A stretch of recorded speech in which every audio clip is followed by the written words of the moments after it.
Imagine a pain so intense that even the touch of clothing on your skin feels unbearable. That's the reality for some patients suffering from opioid-induced hyperalgesia, a devastating consequence of opioid use that paradoxically turns pain relief into prolonged agony. Hi, my name is Adhwita Nair, and welcome to my presentation. Before we dive into today's topic, here's a little bit more about me. I'm 16 years old, and I was born and raised in San Jose, California. I'm currently a junior attending Cupertino High School, and I have 2 cats at home. My passions include physiology and neuroscience. I'm hoping to combine these interests and pursue a career in medicine, either as some type of doctor or a surgeon. My mentor's name is Mercy Best. Now that you know a little bit more about me, let's get back into my presentation. We are currently in an opioid epidemic, with over 2 million Americans abusing opioids and 90 of them dying of overdose every single day. Opioid consumption can lead to the development of OIH, but what exactly is OIH?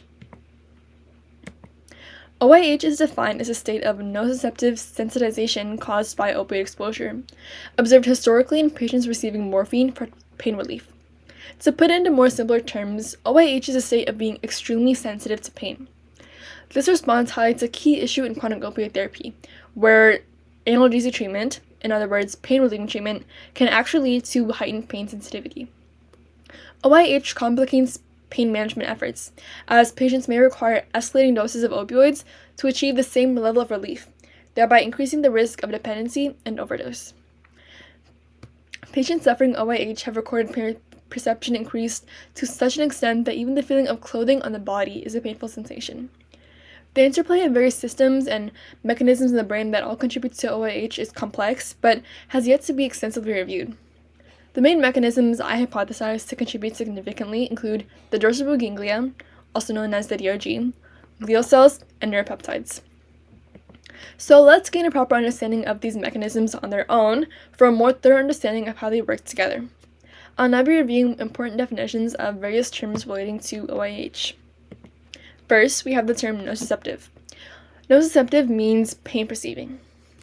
Next, we have the term neuropeptides. Neuropeptides are essentially a type of small protein. They act as neurotransmitters or neuromodulators, playing diverse roles in neuronal communication, including neuronal excitatory modulation and, most notably, pain perception. The DRG is a structure of clusters of neurons found in the dorsal horn of the spinal cord. The DRG has a strong connection in nociception, being a hub for sensory input from the body, and containing various cell types that aid in the perception and processing of sensory signals. On the right is a photo of a section of the spine, with the DRG labeled. Each spinal nerve throughout your spinal cord has a dorsal root, and attached to each of those roots is a DRG, which is why there are multiple. As mentioned before, the DRG contains various cell types. These cell types include glial cells. Glial cells have many subtypes, including microglia, Schwann cells, and molar. While all carrying slightly different functions, all these cell types are known to travel throughout the brain and spinal cord to respond to inflammation, injury, and foreign substances. Should they come into contact with any of these, glial cells will undergo glial cell activation, also known as GCA, in order to fix the issue. Glial cells additionally regulate several physiological processes, such as the concentration of ions, small proteins, and solutes in the brain.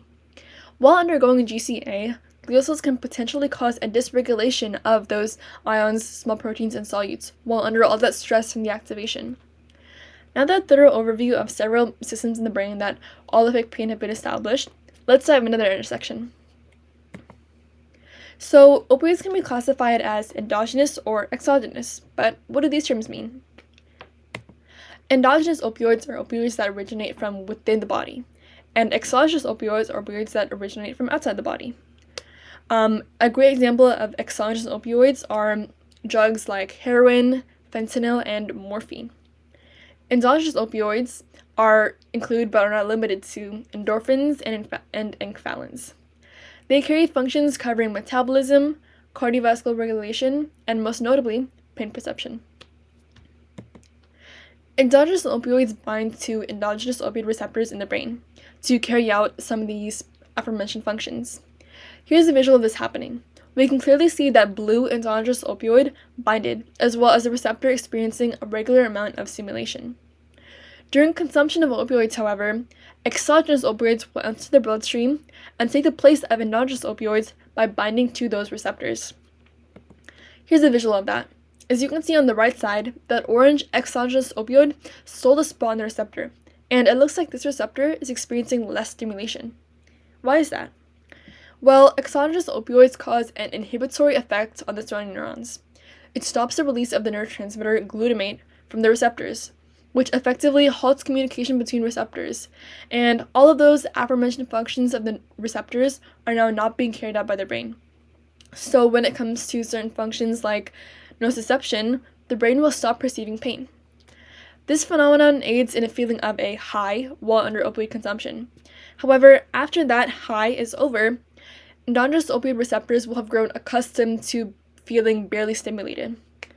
After exogenous opioids leave the body, those receptors get an overload of stimulation, in contrast to the near zero stimulation before, which altogether creates a distorted and increased perception of pain.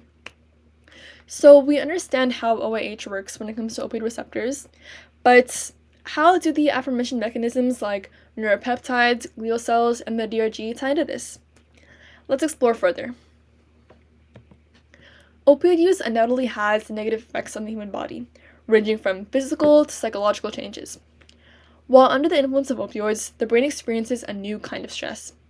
Inflammation is the body's primary response to dealing with injury, foreign substance, and infection. The stress following opioid use that the brain undergoes can be categorized in these ways, and often results in inflammation in the brain. This inflammation has a direct connection to OIH via glial cell activation.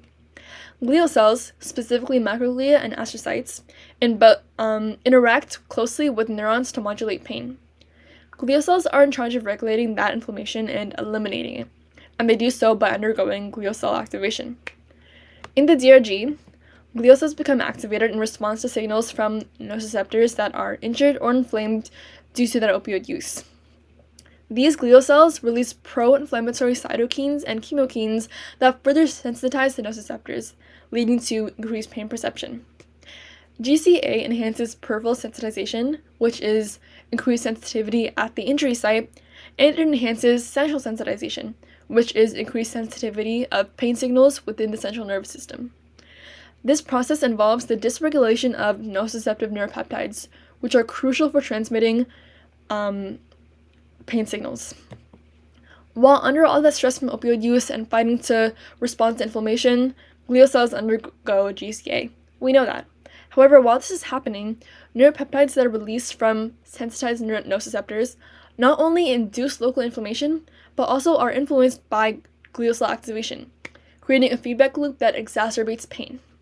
In the DRG, neuropeptides can modulate the function of certain glial cells, leading to the release of additional inflammatory mediators and maintaining a state of heightened pain sensitivity. So all these different mechanisms are working at the same time, and they're all increasing pain perception. Understanding how OIH involves glial cell activation and its impact on nociceptive neuropeptides is a significant breakthrough in pain research. It goes beyond just opioid receptors and shows us that OIH is influenced by complex interactions in our nervous system and immune systems.